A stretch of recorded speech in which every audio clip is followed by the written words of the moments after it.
Welcome to A Conversation with History. I'm Harry Kreisler of the Institute of International Studies.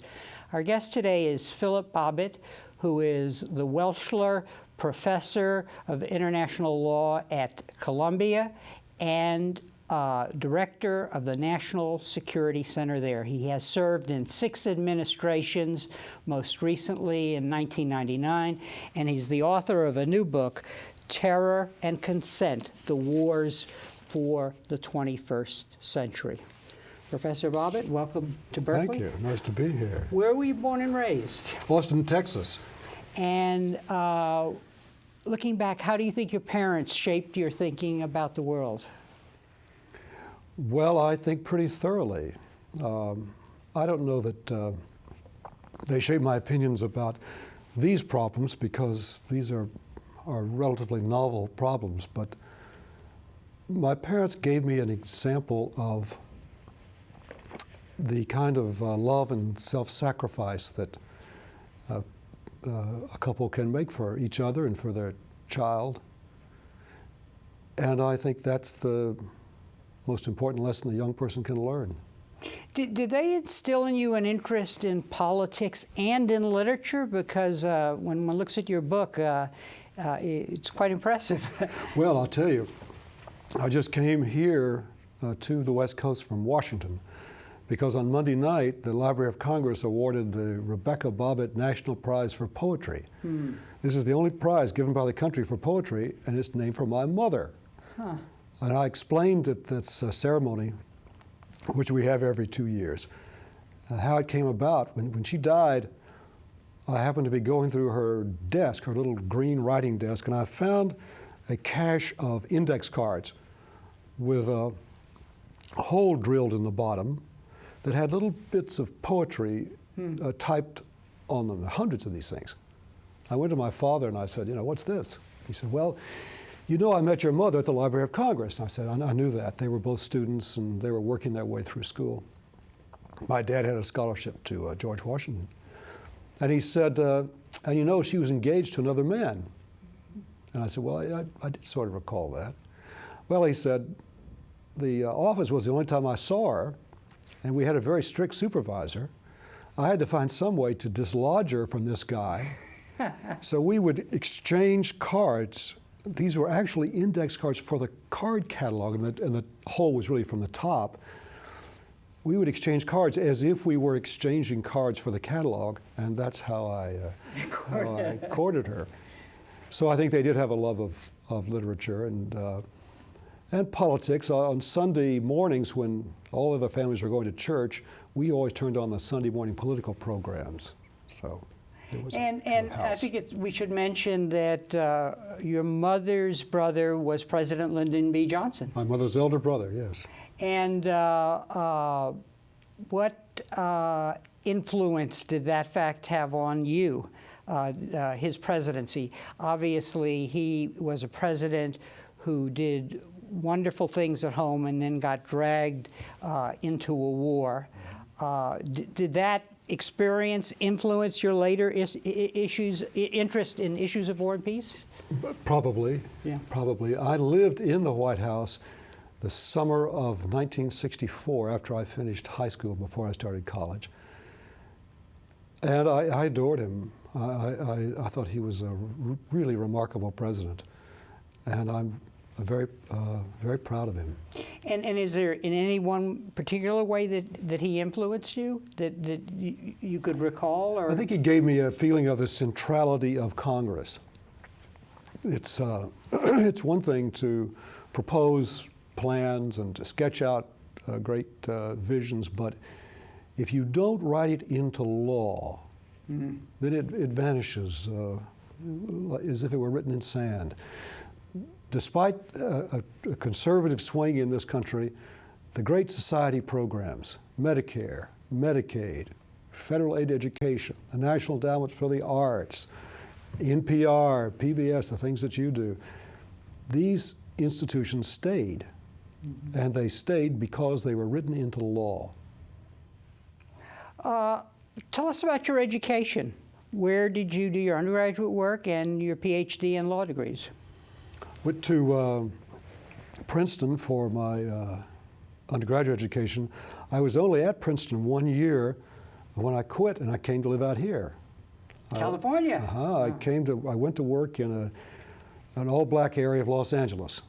It was at the end of the 60s, and I worked in a poverty program there for 2 years. Then I went back to Princeton, and I graduated in 1971 with a degree in philosophy. I did my thesis on Wittgenstein. Then I went to law school. I took my law degree at Yale in New Haven and clerked for a federal judge in New York, a great judge named Henry Friendly, one of the century's Great liberals, yeah. Great judge. Well, not necessarily a liberal. Yeah. He was I would call him a moderate Republican, but a great intellectual and with Hand, one of the two great federal judges of the century. And then while I was there, I had somehow gotten the idea, which I now think was rather naive, that you shouldn't accept a job with a law firm that had a practice before the circuit court. And all the Wall Street firms did, including the one that I had clerked at. So when the spring came along, I hadn't accepted a job anywhere. I got a call from a professor at the University of Texas asking me if I would like to come teach there. And of course, I was overjoyed. My parents were living in Austin, and so I went directly there after clerking. And when you were at Yale, I noticed you wrote a very highly regarded book with one of your law professors. Tell us about that book, because it's Tragic Choices, and you wrote it with Yale professor, later dean, and then judge of the Circuit Court Guido Calabrese. And that's an important book where you were focusing on choices and the state. Yes, it's a wonderful book, and I can say that because it's mainly Guido's book. He had given the Fells lectures at the University of Pennsylvania. I was never actually a student of his, but I was in law school at the time, and I was an article editor for the Law Journal. And we worked on this manuscript to put it into book form. And because he is an extremely generous human being, when our work was over, he asked me if I would go on the book as a co-author, which was extraordinarily thoughtful and kind of him. It's a book, Harry, that looks at how different societies solve very difficult allocation problems. Who gets to have kidney machines? Who gets to have children when a country's limiting births? Who gets drafted? Who gets expensive cardiac shunts? And I'm glad to say it's still in print. I still get a modest royalties every quarter after, gosh, it's been 30 years now. This book has a beautiful weaving of history and of strategy and of international law and of theory, actually. Were all of these forces coming together over the life of your career? Yes, that's right. You know, for many years I taught constitutional law in Texas. And then beginning in the very early 80s, when I left the White House in 81, I started doing strategy and the history of strategy in England. And the two were completely separate. All my history books were in London and Oxford. All my law books were in Austin. I didn't do any security work in America. I didn't do any law work in Britain. And I published a series of books, Democracy and Deterrence, U.S. Nuclear Strategy on the one hand, and then books, Constitutional Fate, Constitutional Interpretation on the other. And that was my life. And then, beginning in the very early 90s, these two strands began to sort of force themselves together. And I fought it as long as I could. And finally, I stopped resisting, and I let them just connect. After 9/11, I was asked to teach a course on the campus on foreign policy after 9/11. It was very clear that if you just went to one discipline, you could not address the questions that students needed to think about and so on. Now, I made note of the fact that you've served in 6 administrations. We won't be able to go into all of them, but what did you learn from these various experiences about the way government works? Because that actually becomes critical when one looks at your book, because you're proposing a rather large addenda for the Congress and for the executive. But so what did you draw from that, those different kinds of experiences, which all I think were in the national security field? That's right. Yeah. Yes, that's right. I think one lesson is just how hard it is. You know, an op-ed piece can be insightful or glib or facile, but actually moving the government from A to B is extraordinarily difficult, very, very difficult. And most of the commentary that academics outside government provide is just very little purpose, very little use in government.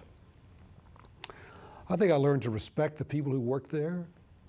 We have a pretty belittling views about bureaucrats and politicians, but these are quite patriotic people.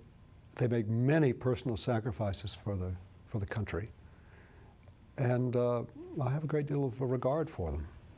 And 9/11 was a pivotal experience. I mean, there was a kind of a shift in of our recognition of a new set of problems. Yeah, you put that very well, Harry. I don't think the world changed on September the 11th. The world changed in 1990.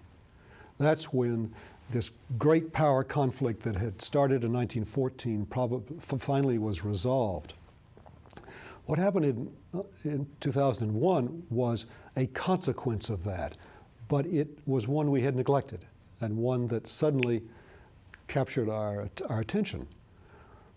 And really it was that terrible day, which I saw, by the way. I was in New York. I saw both the towers go up. That terrible day really made an audience for my last book, because my last book was predicated on the idea of this change, and it laid out the fact that this was going to happen, and then a few weeks before it was published, it did happen. Mm-hmm. And this made me look much cleverer than I, in fact, am. And the book was called Achilles' Heel. The Shield. The Shield of Achilles. The Shield of it, yeah. Yeah, the Shield of Achilles, War, Peace, and the Course of History. And what you developed there was the idea that you carry forward to this book, which is a way of explaining the world we confront. It's very subtle, and as my professor Ken Waltz would say, sort of looks at the structure of the system. And to pursue that argument with you, I have to ask you, what is the shift from the nation state to the market state, and what is the market state? You're saying that there has been a change from one to the other, and this helps us understand a lot. All right. I began in the Shield of Achilles with a very familiar problem to historians, and one that had been debated since the 50s, and that was, did the military revolution in the 17th century, the great era of what's called the Gunpowder Revolution, cause the formation of the modern state? Or was it the fortress revolutions of the preceding century, or was it the professionalization of the armed forces in the succeeding century? And all three of these revolutions in military affairs were nominated as the principal causal driver behind the creation of the modern state, the first state since the classical states. And my answer was, they're all right. That unlike the thesis that most people are taught, I'm afraid still taught today, the state has not retain the constitutional order that gelled in the middle of the 17th century, the nation state. In fact, there have been a half dozen different constitutional orders. Princely states, kingly states, territorial states, imperial states, and only nation states in the late 19th century and through the present, that it was a terrible anachronism to think the state had been consistent, and that one of the unfortunate consequences of that was when we saw the 20th century industrial nation state being undermined by events, we were inclined to think either A, well, that means the state itself is wasting away because the only state we know is this kind of state, which was quite false, or two, it's not really being undermined. These are already trivial events, and the nation state is going forward just as it always has. I believed that there was a two-way causal relationship, which the social scientists who reviewed my books found very, I think, difficult to take on board, but which historians are very comfortable with.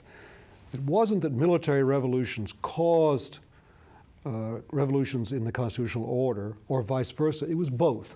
They were linked, so that nothing fundamental happened in strategy that did not bring about a constitutional effect, and nothing fundamental happened in the constitutional order that did not bring about a change in warfare.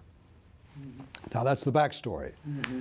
Your question asked, how is a market state different from a nation state? And your argument essentially is that we are in transition. That's right. And we're maybe into the second stage of this transformation. That's right. We're on the cusp. We all live in nation states. We don't live in market states. But you can look on the horizon and you can see two, I think you can see quite clearly two kinds of developments. First, you can see a weakening of the nation state's compact with power. A global system of financial communications that undermines any state's ability to govern its own currency. A global system of electronic cultural communications that prevent a state from governing its culture and sealing it off from the rest of the world. A global system of international human rights that supersede the laws of any particular state. Mm-hmm. Transnational threats like AIDS and SARS, or climate change, terrorism. And finally, the development of weapons of mass destruction that mean that no state, no matter how large its army, can protect its civilians. Now, those things are undermining the kind of state we've had throughout the 20th century and in which we still live. At the same time, we can see a state whose basic premise is changing. Instead of saying, as the nation state did, give us power and we will improve your material well-being, something Roosevelt said, but also Hitler said and Stalin said, because they were all part of the same constitutional order. This form says, give us power and we will maximize your opportunity. As an individual. As an individual. Right. That's right. And this is the European Union. It's the kind of state we're becoming. China and Japan are becoming states like this. They've all moved from conscription to an all-volunteer force. They have started outsourcing and privatizing activities from prisons to schools. To military contracting. To military contracting, even in warfare itself. They have deregulated not only industries, but perhaps even more importantly, women's reproduction. In all of these areas, we are maximizing opportunities as the state itself changes. And that's a shift to a market state. When you go, for example, to labor training and retraining rather than unemployment compensation, you're moving from a nation-state approach, an industrial, top-down approach, to a market state, decentralized, incentivizing approach. Mm-hmm. Now, together with the market state, and as a byproduct of the market state and of market states, what emerges is terrorism and what you call the terrorist state or phenomena. Talk a little about that. So why does the much heralded opportunities of globalization and all of the things that you've just talked about lead to this negative version? You might say this is the dark side of globalization. When people say that they know terrorism, Europeans say this all the time, and that the Americans have overreacted because we don't know terrorism, what they're thinking about is 20th century nation-state terrorism. They're thinking about the IRA, the FLN, the PKK, the PLO, ETA. They're thinking about these intensely nationalistic, militaristic, hierarchical cells that attack a particular state. They are not thinking about the sectarian mercenaries who sacked Rome in 1527 or sacked Antwerp in 1576, Lutherans who kept the Pope prisoner, Catholics who attacked Jews and merchants. They're not thinking about that because they're not thinking of that form of the princely state, which was itself sectarian and relied on mercenaries. They're not thinking about the pirates of the Caribbean who razed Panama, who menaced the sea lanes to Europe during the 17th century. They're not thinking about the colonial wars that employed terrorists among Native American savages in the 18th century. They're not even thinking about the anarchists of the 19th century. Killed an American president, they killed the president of Spain, they killed a czar, they killed an Italian king. They're just thinking of 20th century nation-state terrorism and assuming that terrorism has always been like that and will always be like that. But if you see the change in the nature of the state, you will ask yourself, well, what sort of terror will a market state produce? A state that is global, networked, outsources, decentralized. What kind of terrorism will it produce? And the answer is Al-Qaeda. It will produce a terror that is global, networked, that outsources and privatizes its activities, and is a decentralized structure. Now, there's a beautiful example in the book of this transition as you focus on the case of A.Q. Khan in Pakistan. So let's talk a little about that, because I think it gives you a sense of what the argument here is here. Here is a gentleman who was a nuclear scientist who starts working for the state to enable it to develop a nuclear capacity. That is his home state of Pakistan. Then tell us how that evolves, basically. We have seen the footage on television just this last week of Ahmadinejad going through the nuclear facility at, I think it's in Natanz, in Iran. And if you did, you would have seen some tall tubes, about 6 feet high. These were identified in the New York Times and elsewhere as the P1. They're centrifuges. Mm-hmm. Well, they're not really the P1. The man you referred to, A.Q. Khan, called them the P1.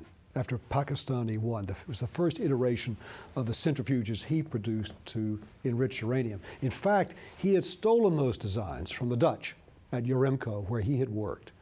And having stolen them over there, they were given a different name. He renamed them as if they were produced by a Pakistani scientist, but they were not. Pakistan is interesting because it is a state that today can hardly produce durable bicycles, but they can produce nuclear weapons. Why is that? It's because they didn't have to produce that technology. They could buy it, they could steal it. They created a clandestine black market by means of which the Iranians, the North Koreans, and the Libyans were all given access to weaponizable nuclear materials. And so, in a way,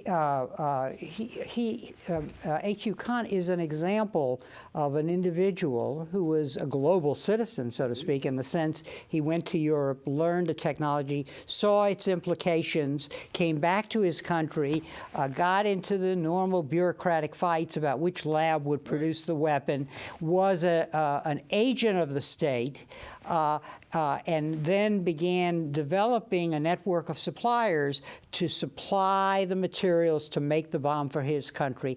But then at a certain point, he moved beyond his own state. So he in your sense, is an example of a market state as primitive as Pakistan is. Well, I don't know if you would call it a market state, but he was an individual who could then use the state for his own interests and his own interests. Pakistan had, in a way, outsourced this activity. They had a typical sort of reprocessing plant they were using with the Pakistani Atomic Energy Commission. But as an alternative route, they had this outsourced group that A.Q. Khan was running. His interests were, of course, very patriotic in some ways for the state, but they were by no means confined to Pakistan.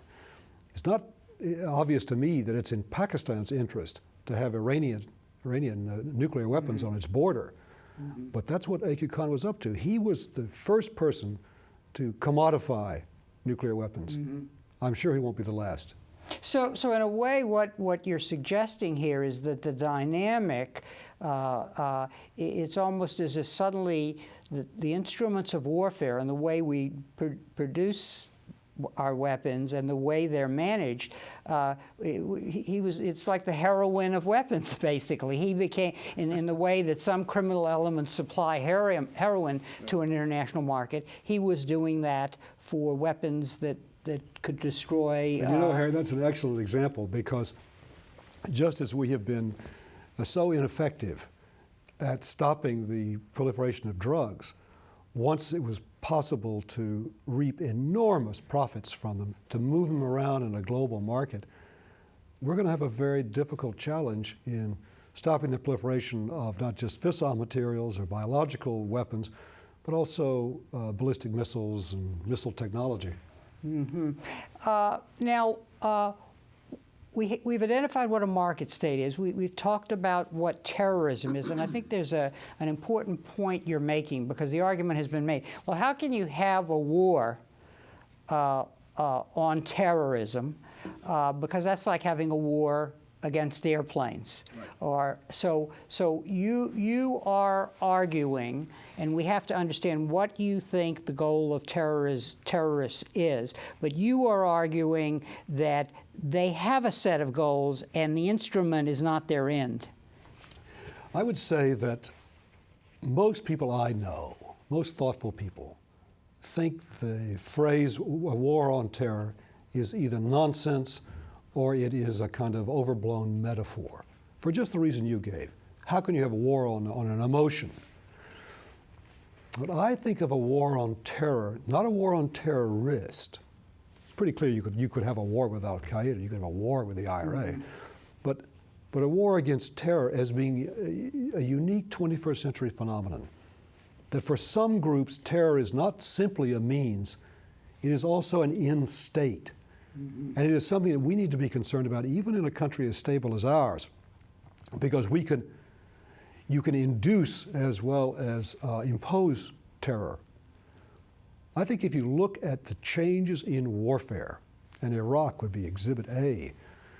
You know, when Tommy Franks said the end of a major combat operations had occurred, 146 Americans had been killed. And he wasn't lying. He believed that, because he was thinking about a particular kind of warfare. He was thinking about the conventional warfare of the 20th century. We had captured the capital, we had defenestrated the leader, we'd run the flag up, the enemy army had surrendered. It was over, right? But of course it wasn't. The kind of warfare we will increasingly encounter in the 21st century is a very different affair. It is more like terror. And our war aim is not simply to conquer territory or impose an ideology. Our war aim is to protect civilians. And that often means protecting them from terror. And this is what defines the clash, basically, because the system of market states as an ideal type, they are based on consent.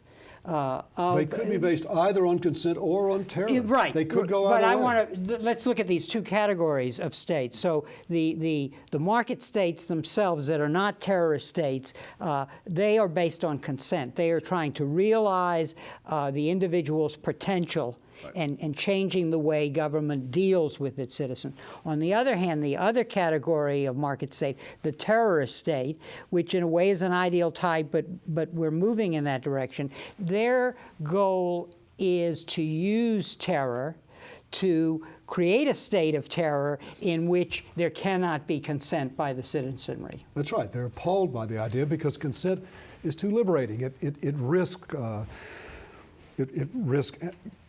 views that they believe to be against God, that they think are unwholesome, unhealthy, that are sacrilegious. A state of consent, because it depends upon us and our voluntary consent itself, is host to a great many terrible things, including the jeopardy of our own salvation. Mm-hmm. Now, this sets us up for you to define the central, what you see as the central threats to states, market states of consent, and you name three. What are those threats that we have to confront? Well, I would put it a little a little differently in this conversation, Harry. I would say that we don't have to worry that terrorists are going to seize power in this country. Mm-hmm. You might have to worry about that in Somalia or even in Sri Lanka, but you won't have to worry about that in the European Union or in the United States. That what we have to worry about is terror that suborns our own will, that by not preparing now in a period of tranquility through public debate and public discussion in the Congress, by not passing statutes now that we can stockpile like vaccines, we run the risk that when we are hit, and hit repeatedly, that we will not have in place a system of laws. A war for a state of consent is a war for the rule of law. And if we don't prepare, I'm afraid we may end up suspending law in order to fight that war. In that case, we would have actually created our own state of terror, almost by inadvertence, or at least by resignation. And that's really the way that you fault the Bush administration, because in what is a situation, namely 9/11, where the forces you've been describing have come into play, a new kind of adversary, and there are going to be more of them, and they're not just going to be jihadists from the Middle East, that they failed to pay the political costs of having an open debate and of debating the things that had to be changed so that we would, as you just said, stockpile the vaccine against this terrorism virus. Yes, that's right. I don't know if fault is the best word. I would say that they faced a very novel challenge, and that in their understandable anxiety to protect us from potentially much, much more severe attacks, that they neglected to pay attention to law. That during that period, that period of great uncertainty, we did not rely on law, but we kicked it away. Mm-hmm. We showed indifference, or in some cases contempt for law. Whereas for this kind of a war, which is a war for the rule of law, you really are crippling yourself if you do that. And the examples of lawless behavior, or what is perceived as lawless behavior abroad, are defeats for us. Mm-hmm. You say at one point that by not following this path that you see as ideal, that you get authoritarianism. Whereas had you, sort of thought about this, publicly debated, not done things in secret necessarily, that you would have positioned us better for this transition that you feel is necessary. I'm afraid we'll sort of back into authoritarianism. This is not an authoritarian state. We have a very, sort of independent and streperous people, and they're not going to be easily herded. We're dealing in ideal types when I say, that's the thing. But let's take this one example. If the fourth plane on 9/11 had hit the Capitol, which was its target, not the White House, if it had hit it on schedule, it might have hit the House chamber. If it had hit the House chamber, it would have occurred during a roll call vote. If it had dumped all that jet fuel into that closed chamber, it's by no means out of the realm of the possible that more than half the people there would have been burned to death or severely injured. In a case like that, you couldn't really assemble a quorum. Mm-hmm. So if you needed legal action, you'd have to act by martial law. Now that's not because the people in the White House are authoritarians. It's because we have not planned for that contingency to preserve a system of consent. And under our current plans, you can't replace congressmen except by elections that take 6 to 9 months. Mm-hmm. Your book has a fascinating contribution, which is to show all the areas of the law where we're just not ready. I mean, we don't, to use your metaphor, we don't have the vaccine stockpiled, and here it runs the gamut from. And in fact, you draw several scenarios in the latter part of the book where you describe situations that are truly frightening, and you really show how we will be immobilized if we haven't made the changes to the law that are necessary. Everything from what is the procedure if one has a bioterrorist attack in Boston, and how does the president act, and how do we know what in fact is happening on the ground, and so on. That's right. And we really need to prepare ourselves for the most difficult situation, which is an attack whose source we cannot with any certainty determine. We still don't know the true authors of the anthrax attacks, and that's been, what, 6 years? Yeah.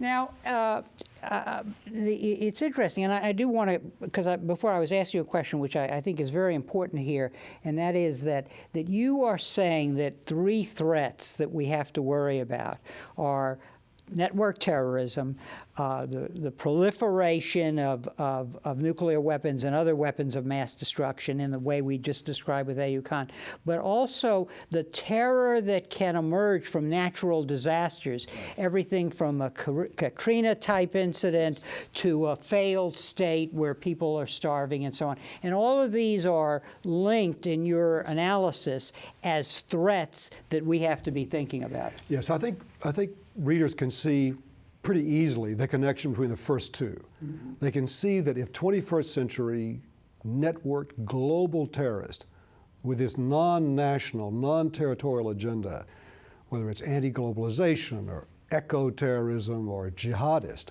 I think they can see how that's connected to the danger posed by weapons of mass destruction.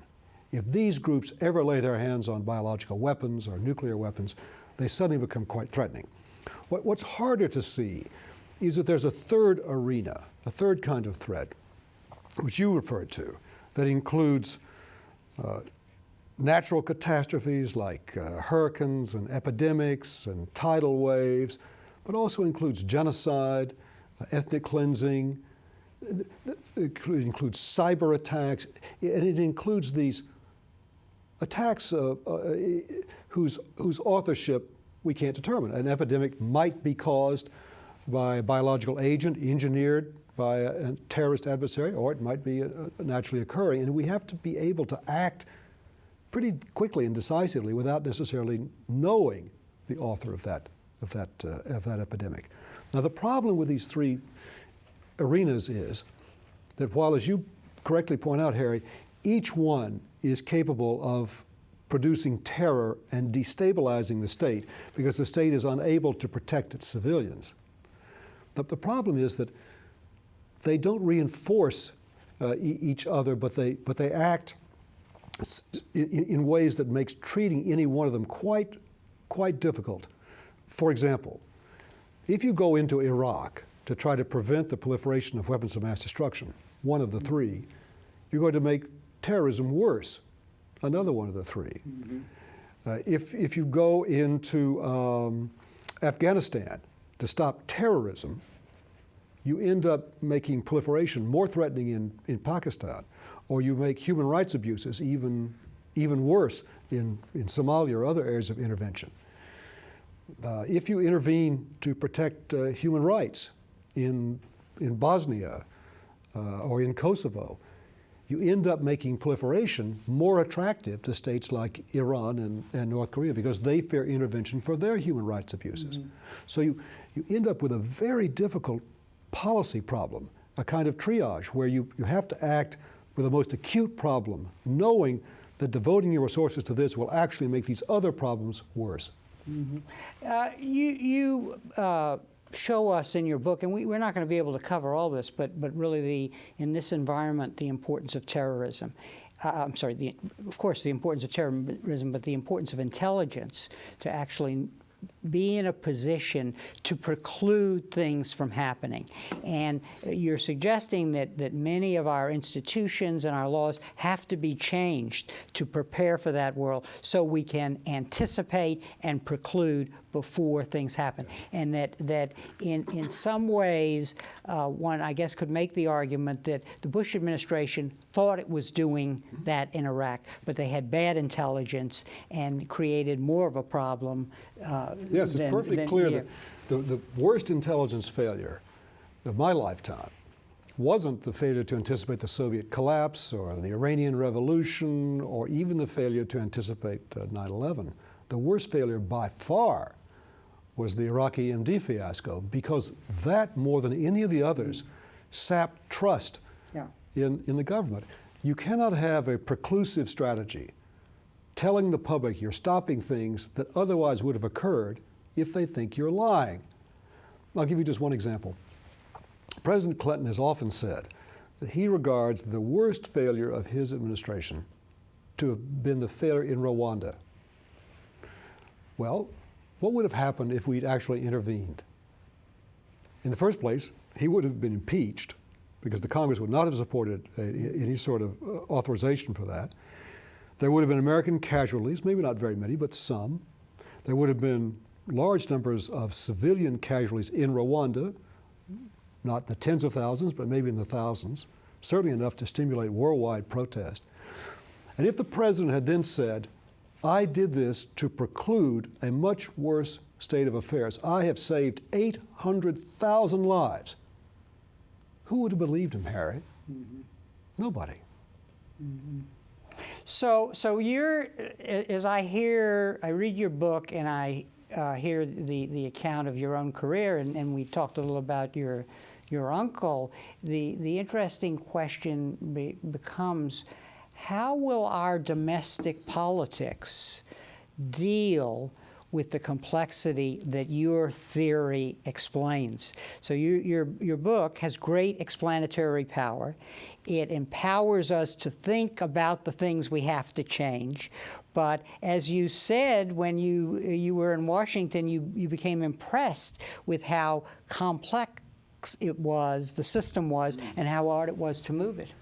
Well, I'm so glad you put it that way. You use what I think is the most important verb about this work, and I hope about my work generally. I want to empower the reader. I am not an ambassador from the market state. I'm not advocating market states. I simply think they're coming, and we need to start recognizing that so we can deal with them.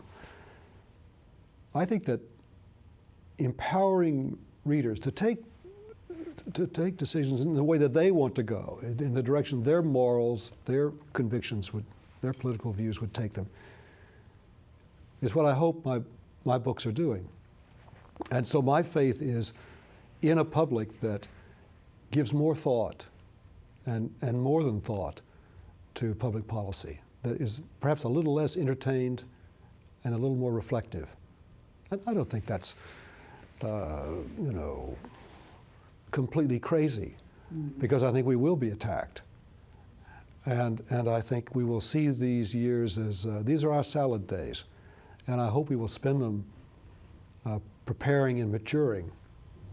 Do you think it's going to take another attack, another Katrina, another incident, God forbid, to shake the system? Because, I mean, look, we're going through a campaign now, in which the focus seems to be on personality, on side issues, nothing like the great debate, say, of Nixon versus Kennedy, you know, where good gosh, we were talking about issues, whereas we seem to be in a world of public discourse where we're not interested in the quality of the debate. Well, I'll give you an example. I think, I fear you may think this is incredibly jejune and absurd, but for many years I used to have an impacted wisdom tooth. And I would go to the doctor because my jaw was hurting, and he'd say, yes, well, that's got to come out. And I'd say, all right. He said, well, I can't take it out now, he'd say, because it's impacted. There's an infection. Here's some antibiotics. Take this course and then come back. So I'd go home, I'd take the pills, the infection would stop, the pain would cease, and I'd think, why do I want to have my tooth out? I went on for decades that way. The only time it got my attention was when it was painful. And when the pain had stopped, I didn't want to take measures to deal with it comprehensively. So yes, I do think there is something to that we may have further suffering ahead of us. Tacchini, the narrator in that winsome play, The Tea House of the August Moon, says, pain makes man think, thought makes man wise, and wisdom makes life endurable. You make the argument that when it comes to addressing these problems, the U.S. has to be a leader because we are the only one with global strategic interests, and that we need to create a coalition, you know, of the states of consent, so to speak, to take the lead. But again, legitimacy becomes very important. Our government not only has to prove itself to its citizens, but it has to prove the merits of what it's doing to the world community. That's right. That's exactly right. And the first step in legitimacy is success. I think we need to do a great deal with several institutions. The example you gave is sort of the future of NATO. NATO has been a regional organization focused on Central Europe. Its mission has to change, and it has changed. NATO is in Afghanistan now. That's the principal structure being used. We should expand NATO to democracies everywhere. To include states like India, South Africa, other great democracies. But an alliance of democracies is not itself sufficient. It might be a good security instrument, but it can't be the only one because it excludes Russia and China. And here the G8, I think, is a promising institution. It includes both those countries. It has been taking on some security responsibilities. And within the G8, I think an informal G2 between the Americans and the European Union, not a building, it doesn't have ambassadors, but it tries to give some leadership and direction to the G8. These are all matters of institutional design. They require enormous diplomatic energy. They require leadership from the president and other heads of governments. And I just wonder if we're putting much into that right now. As this book, and I recommend it highly because it's rich in history and it's rich in theory, and it really has great explanatory power.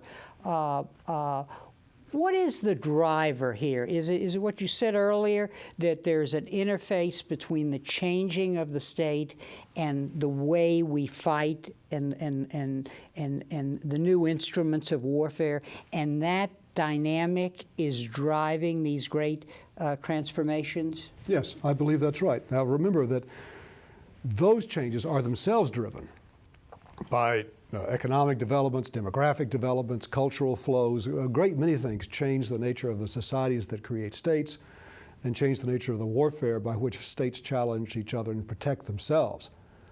But at that particular level, it is this mutually affecting, this closed circuit between these two great drivers that for a century or more at a time keep this system quite stable and then suddenly go into periods of rapid turbulence.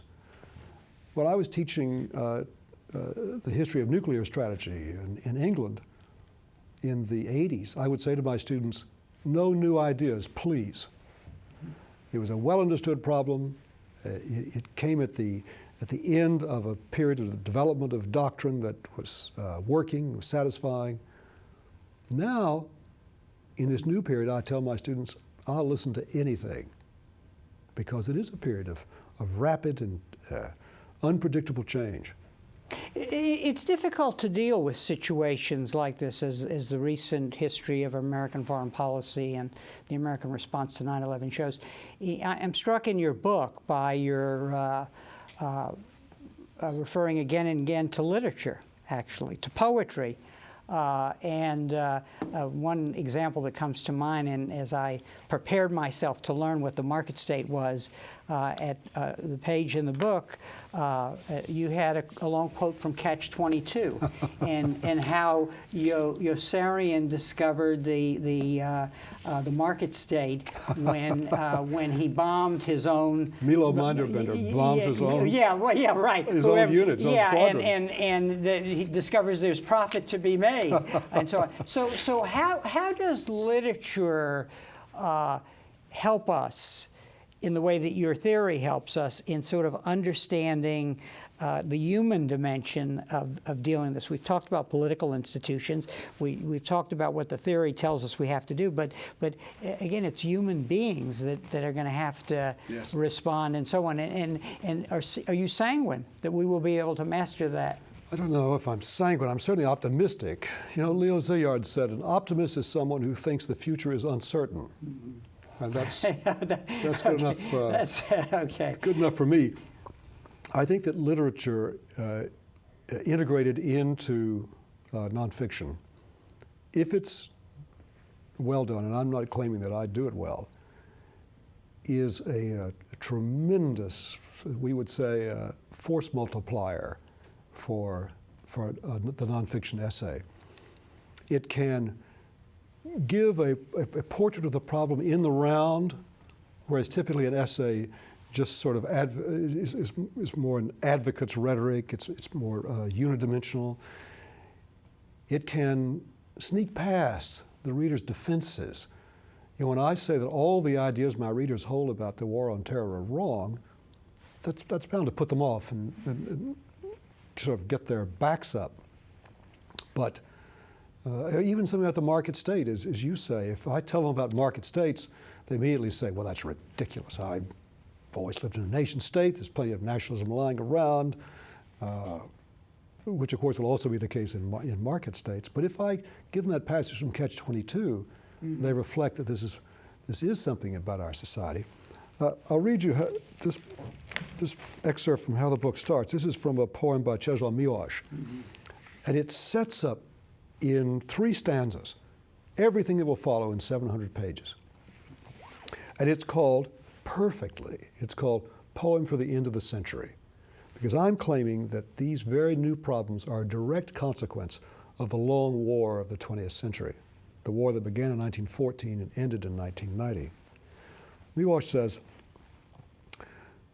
when everything was fine, and the notion of sin had vanished, and the earth was ready in universal peace to consume and rejoice without creeds and utopias, I, for unknown reasons, surrounded by the books of prophets and theologians, of philosophers, poets, searched for an answer, scowling, grimacing, waking up at night, muttering at dawn. What oppressed me so much was a bit shameful. Talking of it aloud would show neither tact nor prudence. It might even seem an outrage against the health of mankind. Now, if I'd, instead of those 3 stanzas, if I'd said the first stanza, when everything was fine and the notion of sin had vanished, if I'd said Fukuyama, end of history, if instead of the second stanza I'd said Friedman, the virtuous circle of globalization, and even instead of the third stanza I'd said Huntington, Clash of Civilizations, I could have strung together 3 paragraphs or 3 pages setting up the book that way. What would I have sacrificed in terms of narrative power and scope I would have sacrificed almost everything. Mm-hmm. And in a way, the poem sort of reveals the humanity, his humanness in responding to what he sees as the situation. Sort of brings it home. That's right. For the person, in a way. Yeah. We have to face the fact that unlike your host, maybe everybody won't read the 700 pages. Actually, yeah. So one final question, short answer. How should students prepare for this world that you're describing? There is, I wish I could quote it, there is a passage in the Once and Future King, the story of King Arthur by T.E. White, in which Merlin is talking to this boy who is going to grow up and be the king, and he's, I'm just going to butcher it, but it's something like, when you are troubled and confused and isolated, think, read, reflect, study, because it's thought that will pull you through. In this country, we have enormous reserves of adaptability, ingenuity, creativity. We're good at some things, and we are awfully good at bending law within this magnificent Constitution of ours, at bending law to human purposes. I teach law students at Columbia, and they give me enormous confidence. And hope for the Absolutely. future. Yes. Well, on that note, Professor Bobbitt, I want to thank you for coming on our program. Thank you for writing this book. I want to show it to our audience, Terror and Consent, and recommend that everybody go out and buy it and then take the summer to read it, actually. But thank you very much for being with us. And thank you very much for joining us for this conversation with history.